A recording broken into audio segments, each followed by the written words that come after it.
नमस्कार, मैं हूं मुस्कान सैनी और आप देख रहे हैं क्राइम अलर्ट। आइए नजर डालते हैं आज की क्राइम की खबरों पर। जालौन में चोरी की योजना बना रहे 3 शातिर बदमाश पुलिस के हत्थे चढ़े हैं। आरोपियों के कब्जे से 50 ग्राम से ज्यादा सोना, तमचा, 2 कारतूस और चोरी के औजार बरामद हुए। पुलिस ने वारदात में इस्तेमाल बाइक भी जब्त की है। तीनों को उरई के राठ रोड से गिरफ्तार कर जेल भेज दिया गया।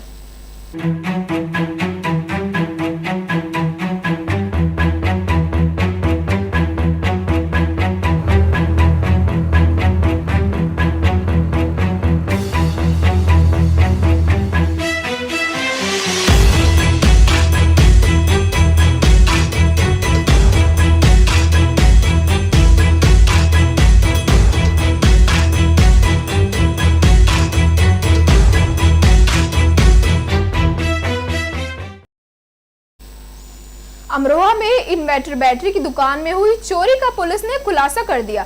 हसनपुर पुलिस और एसओजी की टीम ने 3 शातिर चोरों को गिरफ्तार किया। आरोपी के कब्जे से चोरी की रकम में 47,090 रुपए नकदी बरामद हुए। पुलिस अब आरोपियों से पूछताछ कर बाकी की रकम और चोरी की वारदात का पता लगा रही है।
इकतीस 7/2026 को थाना हसनपुर क्षेत्र में कुछ अज्ञात चोरों ने एक दुकान में एक चोरी को अंजाम दिया था। तुरंत सुसंगत धाराओं में थाना हसनपुर पे मुकदमा पंजीकृत किया गया था।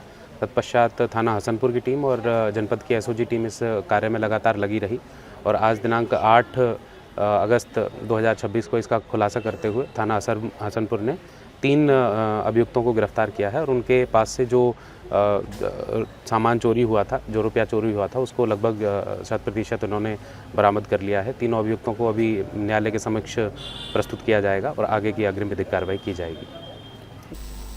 कुरुक्षेत्र में एडवोकेट के घर गन पॉइंट पर हुई 3.25 करोड़ की लूट का पुलिस ने खुलासा किया है। पुलिस ने मामले में 4 आरोपियों को गिरफ्तार किया है, जिनमें पानीपत और सोनीपत के आरोपी शामिल है। पुलिस के मुताबिक वारदात पूरी तरह सुनियोजित थी और बदमाश घर में नकाब पहनकर घुसे थे। अब पुलिस आरोपी से पूछताछ कर लूट की रकम और वारदात की पूरी साजिश का पता लगा रही है।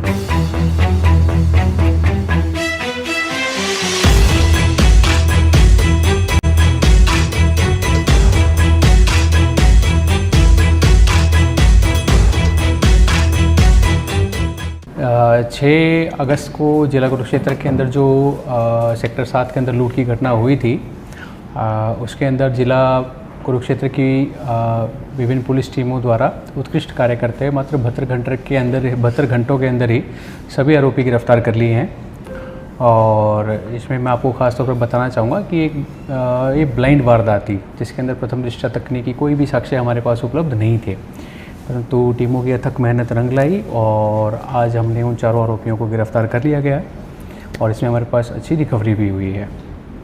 सर, इसमें कोई इन्होंने पहले रेकी की थी क्या, किस तरह यहाँ तक पहुँचे? जी हाँ, ये एक सुनियोजित इनकी ये स्कीम के तहत ये आए, इन्होंने इस वारदात को अंजाम दिया। तो पहले भी इन्होंने कई वारदात किए कहीं? इनमें से कुछ लोगों का पहले का क्रिमिनल रिकॉर्ड है, अन्य का बाकी रिकॉर्ड जो है खंगाला जा रहा है। तो सब कहाँ के रहने वाले हैं? इसमें मूलतः 2 लोग पानीपत ज़िले के हैं और 2 सोनीपत ज़िले के हैं। तो कुछ असला वगैरह मिला? जी हाँ, वो जो है अब उसके बारे में इनसे पूछताछ की जाएगी और वो सारी चीज़ें रिकवर की जाएंगी। सर इसमें क्या सच्चाई है? जैसे इन्होंने कहा हम पहले भी आए थे, चोरी करी थी हमने और अब फिर दोबारा आए, तीसरी देखिए, बार इनमें आए। से जो एक व्यक्ति है वो जो इनके 20 मार्च की जो चोरी थी उसके अंदर ये पहले भी आया था।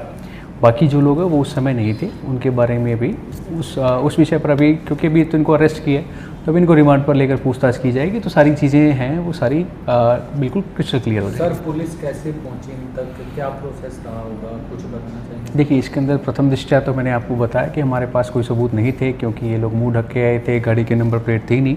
बड़ी मशक्क़त का हमें सामना करना पड़ा, क्योंकि ज़िला के अंदर हमारे आज इतने CCTV कैमरा नहीं हैं, तो परंतु फिर भी बहुत कम समय के अंदर हम विभिन्न तकनीकी साक्ष्य हमने जुटाए, जिसके अंदर मैं आपको कहूँगा साइबर के भी हमने मदद ली और अन्य तकनीकी सहायताओं का भी की मदद से। आपकी टीम ने इतनी बड़ी वारदात को इतनी जल्दी सुलझाया था, क्या टीम को प्रशंसा पत्र या कोई रिवार्ड करेंगे? देखिए, ये बिल्कुल मैं तीनों टीम जो हमारी लगी रही उन सभी को मैं बधाई देता हूँ कि बहुत कम समय में इतने कम साक्ष्यों के होते हुए इन्होंने इतनी जल्दी इस वारदात को सुलझाया, तो वे अवश्य ही प्रशंसा और बधाई के पात्र सर हैं। DVR भी साथ ले गए थे, कुछ सबूत भी नहीं था, फिर वो भी- सब आ जाएंगे रिमांड के दौरान, अभी इनको लेंगे, वो सारी चीज़ें निकल आएंगी।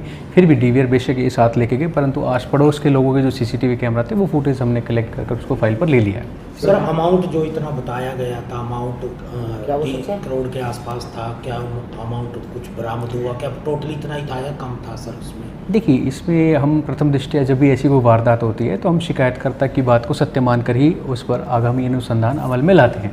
तो यदि इसमें को अभी जैसे हमें कुछ लाखों रुपए की भी रिकवरी हो चुकी है और हमारी टीमें इनसे और रिकवरी के लिए अभी जा रही हैं, तो जैसे जैसे चीज़ें निकल के आएंगी वैसे वैसे आपके साथ PRO के माध्यम से वो सूचनाएं शेयर कर। दिल्ली के बेगमपुर में महज 700 रुपए के लेन देन में युवक की हत्या का मामला सामने आया। रोहिणी पुलिस ने सिर्फ 2 घंटे में कार्रवाई करते हुए 3 आरोपियों को गिरफ्तार किया। पुलिस ने हत्या में इस्तेमाल चाकू, मोबाइल और आरोपियों के कपड़े बरामद किए। पुलिस के मुताबिक पैसों के विवाद में कासुनी के बाद मुकेश यादव पर चाकू से हमला किया गया था।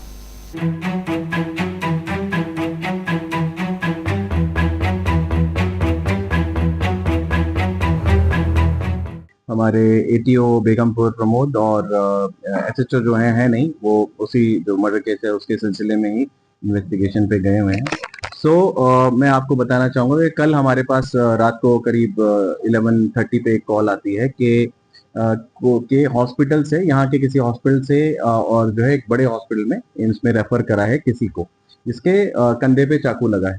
तो उस कॉल को देखते हुए तो हमें लगा कि ऐसा क्या हुआ कि कंधे पे चाकू लगा है और किसी को रेफर करना पड़ा। तो हम लोगों ने उसी समय इस चीज़ को सीरियसली लेना शुरू कर दिया, जब तक कुछ भी ऐसा नहीं हुआ था किसी की डेथ हो गई या कुछ भी। मैंने SHO को भी कॉल किया, ACP साहब को कॉल किया, एडिशनल DCP साहब को कॉल किया और जो अपनी टीम है उनको भी हमने जो है सचेत कर दिया कि आप जो है इस पे थोड़ा काम कीजिए कि कौन लोग हैं मारने वाले, क्या हुआ है इंसिडेंट।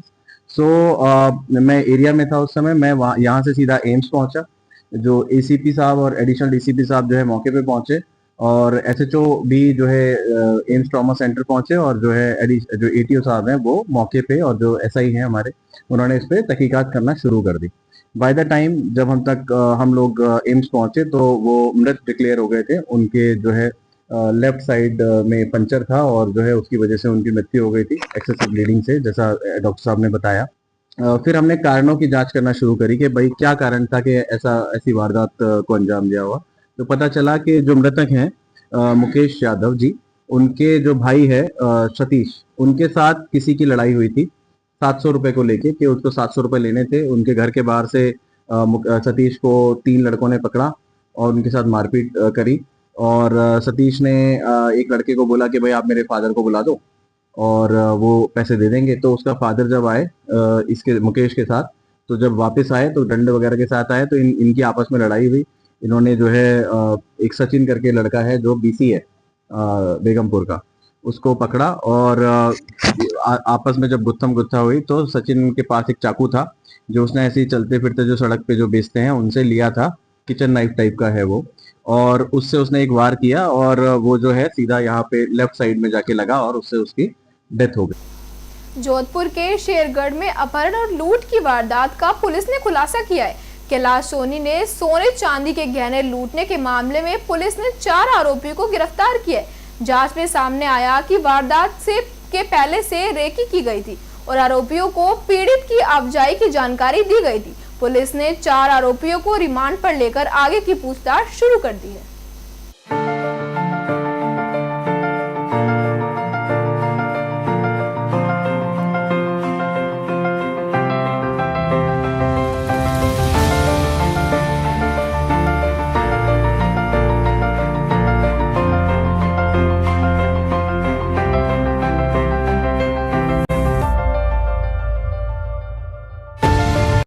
जो शेरगढ़ में ये मामला हुआ, शेरगढ़ में कैलाश सोनी एक दुकानदार है, सुनार है, उनके साथ 20 जुलाई को एक लूट की घटना हुई थी, जिसमें कुछ लोगों द्वारा, कुछ लड़कों द्वारा इनको एक स्विफ्ट गाड़ी में बैठाकर इनसे इनका सामान छीन लिया गया था। इसमें पुलिस थाना शेरगढ़ और डीएसपी की टीम ने कल एक अच्छी कार्रवाई करते हुए इसमें जो 4 आरोपी थे उनको आइडेंटिफाई कर गिरफ्तार कर लिया है। जल्द ही टीम इसमें बरामदगी के प्रयास कर रही है और जो माल जो चोरी हुआ, जो इनसे लूटा गया है, उसको बरामद भी कर रही है। सर इनके ऊपर पहले से मुकदमे थे या मतलब? ये चीज अभी वेरीफाई हो रही है कितने मुकदमे थे, लेकिन ये क्योंकि ये संगठित गिरोह की तरह अपराध कर रहे थे, इसलिए संगठित अपराध की हमने धारा जोड़ दी है। अभी हम इस चीज का ध्यान रख रहे हैं कि जितने भी मुकदमे जिसमें 2 से अधिक लोग मिलकर कोई अपराध करते हैं और वो किसी संगठित अपराध की श्रेणी में आता है, जैसा आपने बताया कि पुराने मुकदमे थे, अगर 2 से अधिक मुकदमे इनके मिलते हैं तो उसमें सजा भी काफी कठोर है, आजीवन कारावास तक उसमें सजाएं हैं, तो वो धाराएं भी इसमें जोड़ी जाएंगी। फिलहाल इस बुलेटिन में इतना ही। ऐसी और अपडेट्स के लिए जुड़े रहे लोकल 7 न्यूज के साथ।